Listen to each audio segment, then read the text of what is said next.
안녕하세요. 저와 저희 신랑은 대학교 때부터 만나 연애를 하고 결혼까지 하게 된 부부입니다.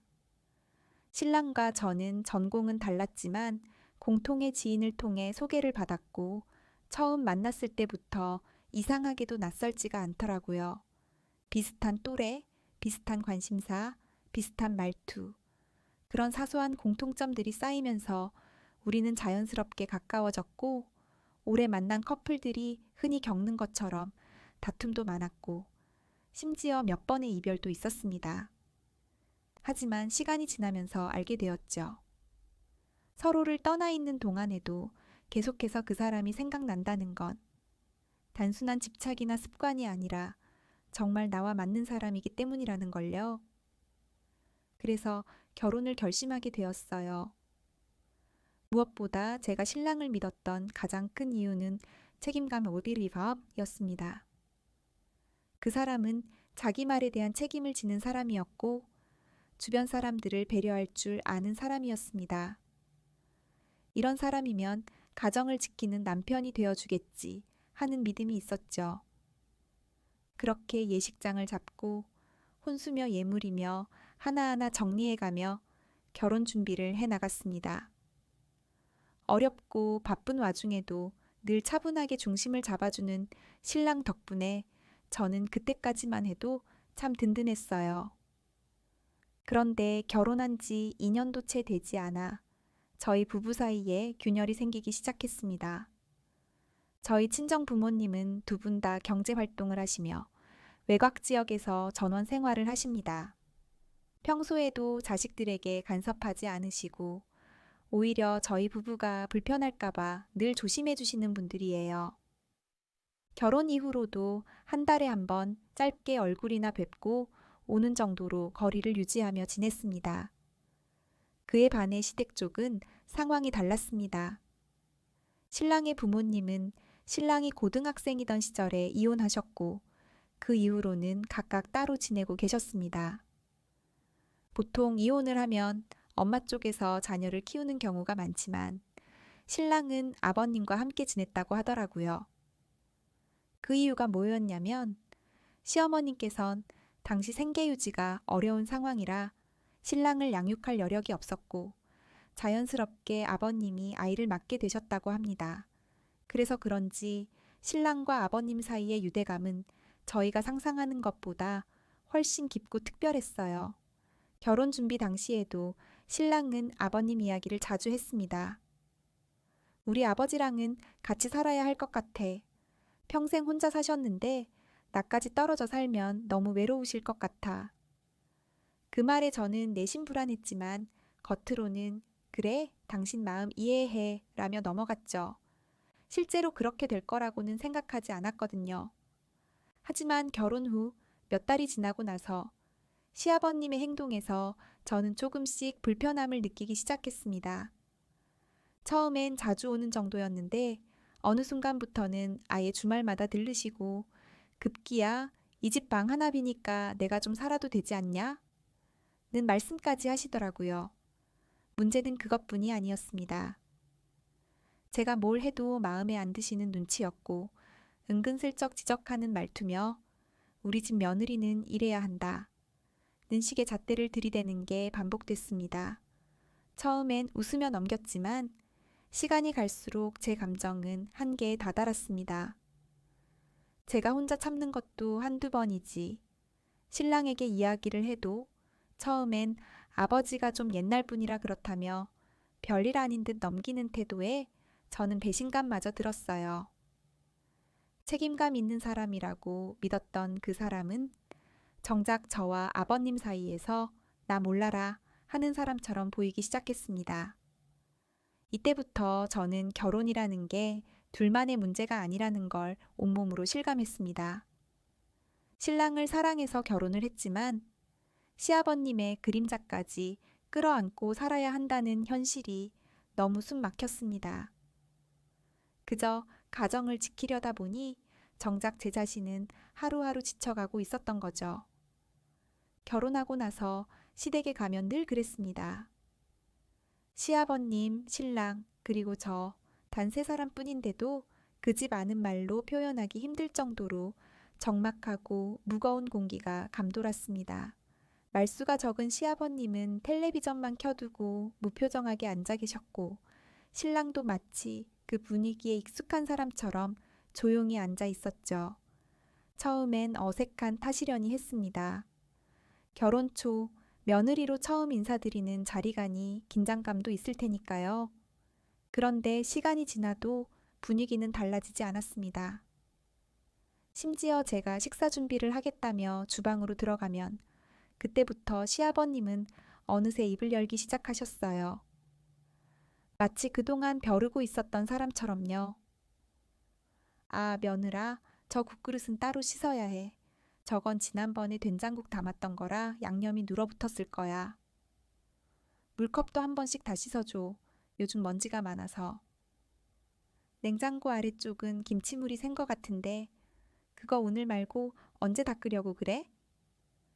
거의 점검 리스트를 읽듯이 하나둘 요구가 이어졌습니다. 단순한 부탁이라기보다는 마치 제가 시집살이를 제대로 하는지 감시하고 확인하는 듯한 말투였죠. 그리고 어느 날 결정적인 일이 벌어졌습니다. 어느 주말이었습니다. 평소와 다름없이 신랑은 근무가 있다고 시댁에는 저 혼자 가게 되었어요. 그런데 도착하자마자 시아버님께서 싱글벙글한 얼굴로 말씀하시는 겁니다. 며느라, 이번 주는 김장을 해보려고. 오랜만에 말이야. 김치가 집에서 해야 제맛이 나잖아. 아, 네? 김장을요? 아버님 요즘은 김치 사드셨다고 하셨잖아요. 그건 전에 며느리가 없었을 때 얘기고 이젠 손맛 볼 수 있으니까 한번 해보자고. 처음엔 몇 포기 정도 하시려나 싶었죠. 어차피 혼자 사시는 분이니까. 그런데 막상 시댁 마당에 나가보니 제 눈앞에 펼쳐진 광경은 정말 기가 막힐 정도였습니다. 김장을 처음 하셔서 양 대중이 없으셨는지 준비해두신 양이 100포기 가까이 되는 것 같더라고요. 말 그대로 산더미처럼 쌓여 있었어요. 처음엔 제가 착각했나 싶었어요. 설마 혼자 사시는 분이 김치를 100포기나 하겠나 싶었죠. 그런데 시아버님은 정말 그걸 저 혼자 하라고 준비만 딱 해두신 상태였어요. 배추, 무, 당근, 생강, 마늘, 고춧가루까지 잔뜩 사다 두시고는 나는 양념 섞는 건 젊은 손이 해야 맛이 난다며 나가버리셨어요. 며느라, 나 친구 잠깐 만나고 올게. 너는 김장 먼저 하고 있어. 그게 마지막 말이었습니다.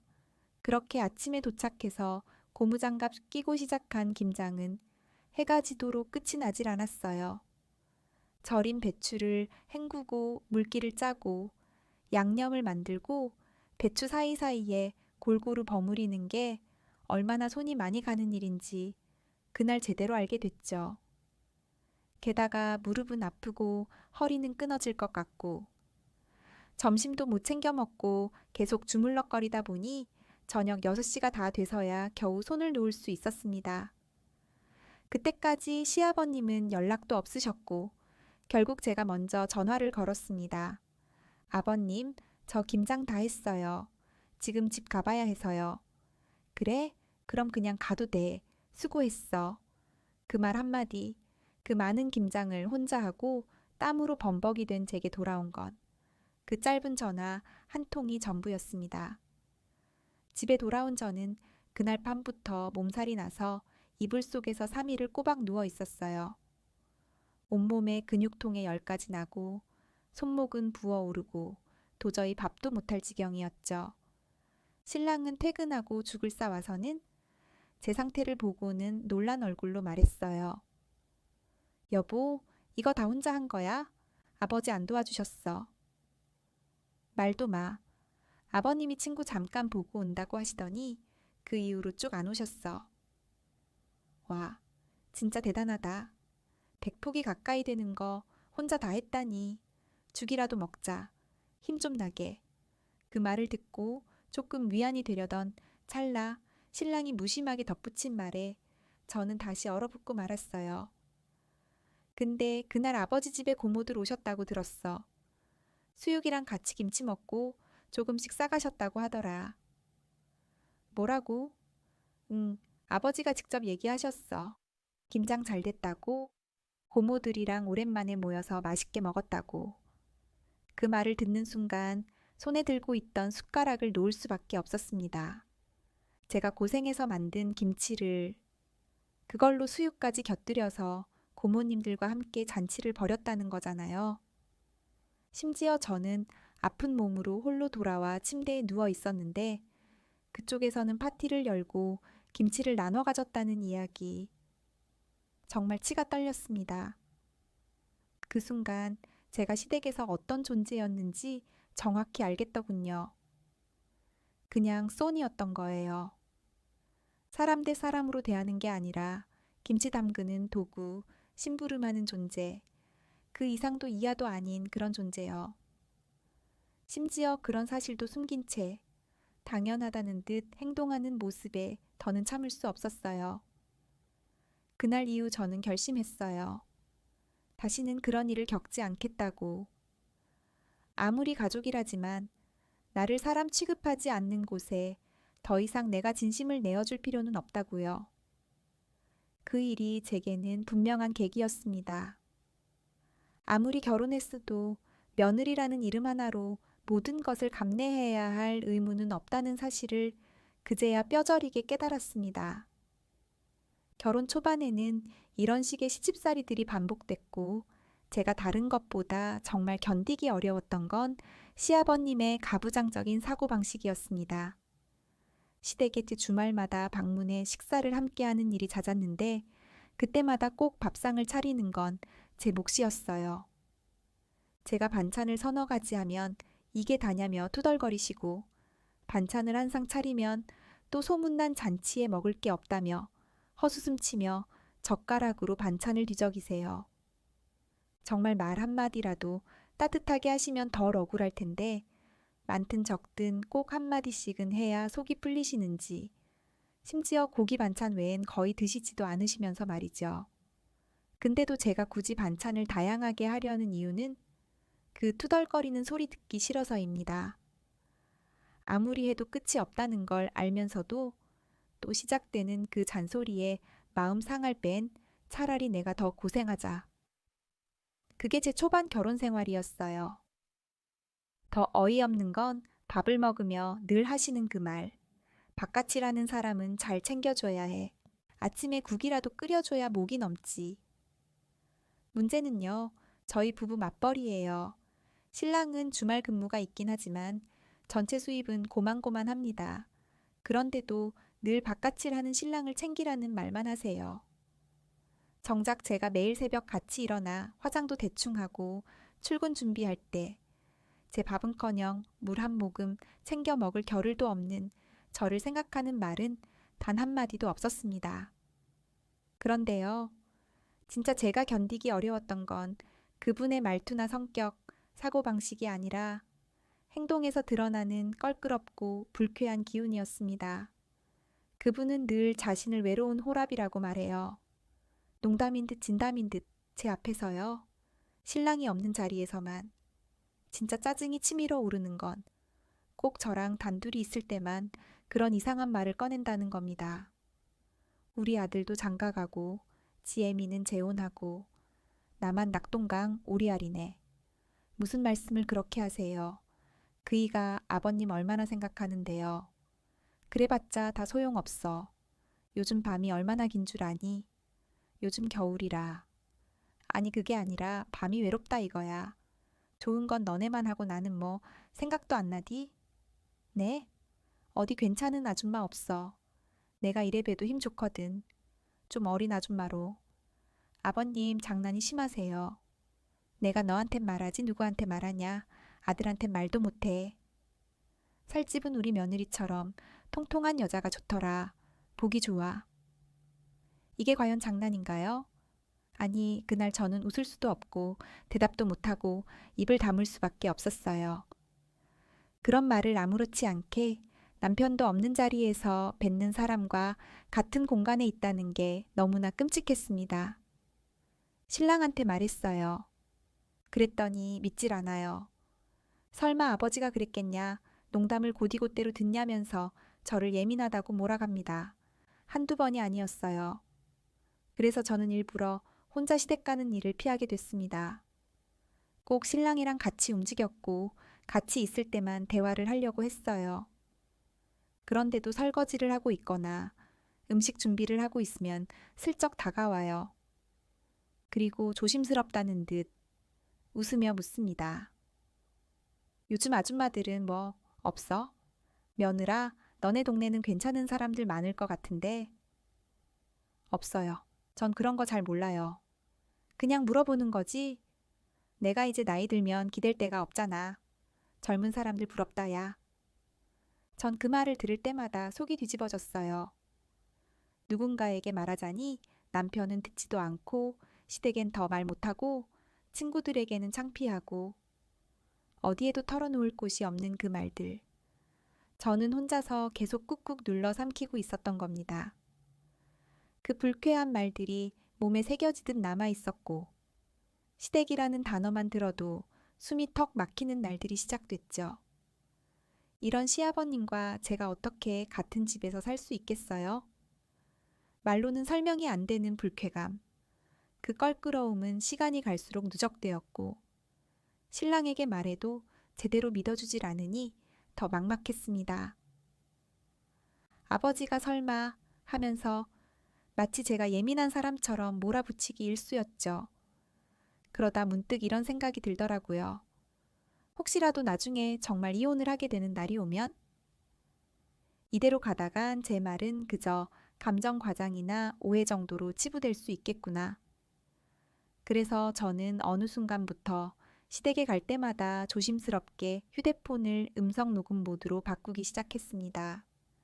특히 제가 설거지를 하거나 주방에서 혼자 있는 시간이 생길 때면 꼭 켜두었어요. 말도 안 되는 이야기를 아무렇지 않게 꺼내는 그 순간들. 누군가에게 보여줄 증거가 필요했습니다. 그렇게 녹음된 파일은 몇 개쯤 됐던 것 같아요. 사실 매번 들을 수도 없었고 다시 듣는 것조차 역겨웠지만 그래도 혹시 모르니까 라는 마음으로 지우지 않고 저장해 뒀어요. 그러던 어느 날 저희 친정에서 언니네 부부와 조카가 놀러왔고 모처럼 다 같이 식사를 하며 즐거운 시간을 보내고 있었죠. 그런데 제 조카가 제 휴대폰으로 유튜브를 보겠다고 해서 잠시 넘겨줬는데 거기서 일이 터졌습니다. 갑자기 식탁 위에 두었던 휴대폰에서 음성 메모가 크게 재생되기 시작한 거예요. 그 익숙한 목소리. 살집은 며느리처럼 통통한 사람이 좋지. 너네 동네엔 없어. 나 외롭단 말이야. 그 징그러운 말투 그대로 제 가족들 앞에서 그대로 흘러나온 거죠. 저는 소리를 지를 뻔했습니다. 얼굴이 화끈거리고 눈앞이 하얘지면서 정신이 얼얼했어요. 순간적으로 조카 손에서 폰을 낚아챘지만 이미 늦었더라고요. 언니, 형부, 엄마의 아빠, 그리고 신랑까지 그 자리에 있던 모두가 그 녹음을 다 들은 이유였습니다. 순간 정적이 흘렀어요. 엄마는 입을 틀어막고 눈물을 터뜨리셨고 언니는 당장 무슨 일이냐며 저를 붙잡았습니다. 형부는 표정이 굳었고 아빠는 아무 말 없이 자리를 박차고 일어나 신랑을 데리고 밖으로 나가셨어요. 문도 세게 닫히고 저 창밖으로 둘의 모습이 사라질 때까지 아무도 말을 하지 않았습니다. 엄마는 저를 꼭 안아주시면서 그러셨어요. 어쩜 우리 귀한 딸 데려다가 성추행이나 하고 이게 무슨 시집이야, 이게 사람이야. 그 말에 저는 그동안 꾹 참고 눌러왔던 감정이 와르르 무너지는 것 같았어요. 제가 참았던 이유는 단 하나, 남편 때문이었거든요. 적어도 남편만은 믿었고 남편만은 내 편이 되어줄 거라고 생각했던 건데 한참 후 신랑과 아빠가 들어왔습니다. 아빠는 말없이 방으로 들어가셨고 신랑은 얼굴이 잔뜩 상기된 채 조용히 저를 바라보다가 저희도 조용히 짐을 챙겨 집으로 돌아왔어요. 그날 이후 저는 다시는 전처럼 남편을 볼 수 없게 됐습니다. 제 편을 들어주지 않았던 그날들이 머릿속에서 떠나지 않았거든요. 그리고 결정적으로 제 가족들 앞에서 그 진실이 밝혀졌다는 사실 자체가 저를 더는 참지 않게 만들었습니다. 그 파일 뭐야? 나 협박이라도 하려는 거야? 신랑의 목소리에는 분노보단 당혹스러움이 먼저 묻어 있었어요. 나는 순간 말문이 막혔지만 최대한 침착하게 설명했죠. 아니, 그런 의도 아니야. 당신이 내 말을 너무 안 믿잖아. 그래서 언젠가 기회가 되면 들려주려고. 정말 그게 다였어. 잠시 정적이 흘렀고 그제야 신랑은 한숨을 길게 내쉬었어요. 그리고는 혼잣말처럼 중얼이듯 말했죠. 그래, 알겠어. 우리 아버지가 당신한테 그동안 모진 말도 많이 하고 우리 집 갈 때마다 힘들게 했던 것도 미안해. 그 말에 나는 아무 대답도 하지 못했어요. 마음속엔 억울함과 서운함, 그리고 한편으론 이제야 조금이라도 이해해 주는 건가 싶은 복잡한 감정이 동시에 밀려왔죠. 그러다 신랑이 조심스럽게 말을 꺼냈어요. 근데 혹시 당신은 알고 있었어? 그 집 우리 아버지가 해주신 거 아니고 장인어른이 해주신 거였단 거? 뭐라고? 그거 아버님이 해주신 거 아니었어. 당신도 몰랐구나. 신랑은 고개를 떨구고는 책상 끝을 손가락으로 문지르며 말을 이어갔어요. 오늘 장인어른이 그러시더라고. 그 집 우리 결혼할 때 당신한테 조금이라도 편하게 살라고 해주신 거래. 우리 아빠가 한 것처럼 말하길래 나도 그냥 그렇게 믿었는데 그게 아니었대. 그 순간 제 머릿속이 하얘졌습니다. 그동안 신랑 아버지가 해준 집이라 생각하고 당연히 감내해왔던 수많은 시집살이와 희생들이 사실은 내 부모님의 배려로 가능했던 거라니. 이제 와서 그 진실을 듣는 것도 서러운데 그 사실조차도 남편은 최근에서야 알게 된 겁니다. 장인어른이 그러시더래. 우리 딸 예쁘게 잘 봐달라고 주말이면 늦잠 자고 손에 물 한 방울 안 묻히고 자란 딸이라고. 그러니 우리 아버지한테 집을 주셨고 그 덕에 우리가 지금 사는 거라고. 내가 너무 무지했어. 너무 바보 같았고 당신 말 안 믿어준 것도 미안해. 우리 집에서 혼자 일하는 거 보면서 그걸 효도라고 착각했던 내가 진짜 미안해. 앞으로는 당신이 우리 부모님 일로 마음 상하는 일 없도록 내가 확실히 할게. 그 말을 들으면서 제 가슴 속에 응어리졌던 수많은 감정들이 한꺼번에 무너져 내리는 기분이었어요. 결혼하면서 친정에서 아무것도 받지 않았다고 생각하며 희생하고 노력했던 제가 사실은 부모님의 배려와 희생 덕분에 버텼다는 걸 뒤늦게 깨달았고 그런 것도 모른 채 시댁에서 손에 습진이 생기도록 일했던 제 자신이 너무나도 서글펐습니다. 그동안 부모님이 저를 위해 해준 것들을 당연하게 여겼던 게 죄송했고 그런 걸 알면서도 아무 말 하지 않고 견디게 만든 상황이 원망스러웠어요. 신랑의 사과의 눈물이 나왔고 그 눈물은 단순히 용서의 눈물이라기보다 내가 내 감정을 너무 오래 억눌렀다는 데 대한 해방의 눈물이었습니다.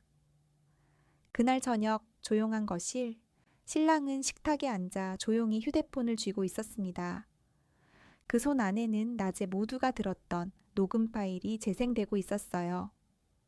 처음엔 얼굴에 의심이 떠올랐고 곧 믿기지 않는다는 표정으로 바뀌더니 이내 참담하다는 듯 고개를 떨구었습니다.